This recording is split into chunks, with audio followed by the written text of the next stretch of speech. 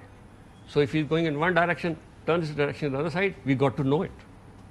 So the information was available throughout as to what the intentions are. So we accordingly tactical actions are always in